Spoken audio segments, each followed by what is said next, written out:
Can Azrik the Mazekeeper defend dungeons in Tides of Torment? Well, you'd think he can confound the heroes long enough to get minions from point A to point B.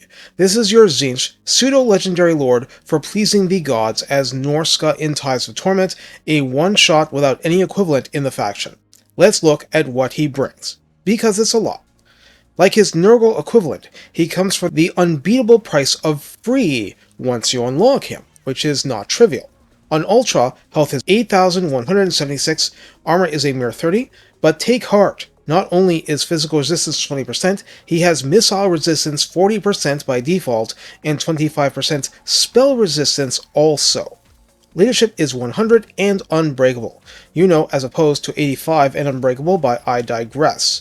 Speed 90 and charge speed 100 are in-flight figures, making him a formidable air force by his lonesome.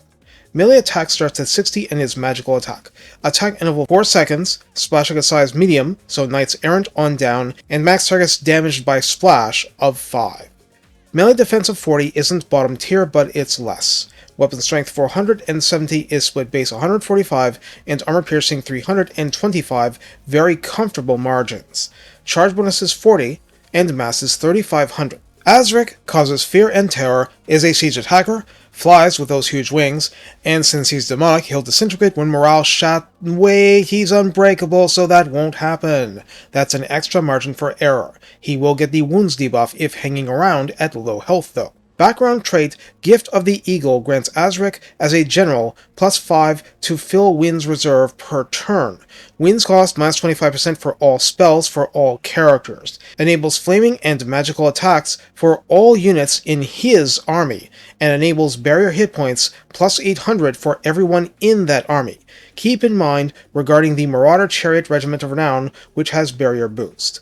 Now, for the Spewpit video, I didn't want to rush and believe that one of his boosts affected the entire faction, but apparently it did.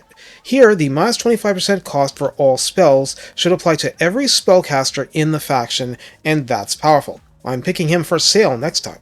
Azrik's blue and red lines are identical to other Norscan lords, which is no bad thing. Just saying, we need not dwell. Azrik has a fully powered magic line with Lore of Tzeentch, with massive bombardments included, capped by Greater Arcane Conduit for extra wins and spell intensity. Past 7.2 should be making him fully usable with the Cathay Defeat trait for elemental mastery, so bring other spellcasters in on the fun and watch the chaos unfold, so to speak.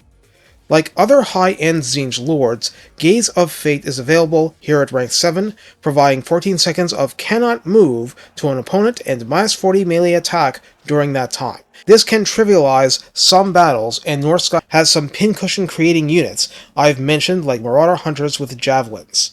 Hidden in time at rank 10 is like Kairos' ability to make himself stalk and unspottable for a long duration, basically for sudden spell attacks, while cloaked. Figure out when to exploit it, and the risk versus reward. At rank 7, invulnerable through change. Have I mentioned he unlocks at rank 25 in campaign? Right, silly me. Anyway, plus 10% missile resistance. Hardened Monstrosities is purely for boosting monstrous Arcana monsters, but the barrier hit points will double up, which is fantastic. Hate's Nurgle comes for free! Melee attack plus 10 and weapon strength plus 15% when smacking Nurgle armies. Requiring no rank, but you can only pick one of 3 choices, these may sound familiar. Impossible Egotist gives him spell intensity plus 100%, wins cost plus 20%.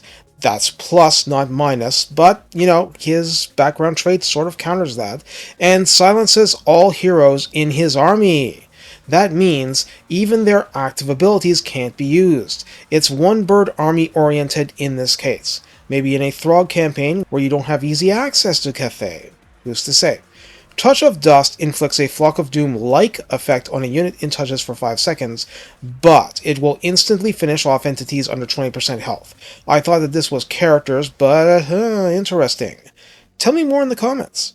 Projected Self gives 360-degree missile block chance, plus 50% missile block, and an extra 1000 barrier hit points. It's not like this is bad either. He's giving you a lot more reason to use it, in fact, because he already boosts barrier, he already has high missile resistance, etc. At rank 12, 1 pip in Unstoppable Channeler will give minus 20% miscast chance and plus 10 to Wind's reserve capacity. Locus of Conjuration needs a few allies to power it, so one-bird armies isn't ideal here, but a max of 160% Wind's recharge for the 20-second duration, 90 seconds cooldown. Since this stacks with Greater Arcane Conduit, it is good.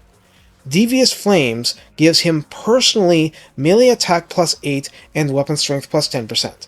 It also gives enemy armies in local province weakness to fire 20%. I know Planner put this with a negative, but I doubt this is meant to say weakness goes down. Weakness will stack. You know, regeneration on top of Ice Troll weakness, for instance, Kindle Flame, and since this is under a different game file, at least it looks like that, it should stack with all of those sources of... Oh wow, this is strong. Just burn the whole world down with it. Confounding Barriers gives Azrik himself plus 600% barrier health, minus 30% recharge delay, and plus 30% recharge rate. This will stack with any other barrier stuff, though, hey, the Dust and Egotist choices are entirely valid, and you should do what feels best. So how do we use Azrik the Maze Keeper? Well, like I said, using him to burn the world down is entirely valid. Warp Flame is another effect that stacks on the fire weakness, though only 10%. You get the complete Tzeentch spell package with barrier for everybody, flaming and magical attacks, which can't go wrong, and again will go particularly right against certain targets. About the only thing in addition you could possibly want is armor-piercing damage. Unlike the Nurgle equivalent, I think a Skinwolf Werekin with him should spec into increasing melee attack to make that side even more reliable. If used with Sail, Egotist is probably a waste. If used with Throg, maybe not. Beyond this, it's not much of a stretch to say anything works with him. He's still going to be delivering horrific bombardments to soften up the enemy force. Planning around anti-ranged and anti-single entity might be wise, and extra forces to go into stealth can bolster his own flying stealth potential for deep raids.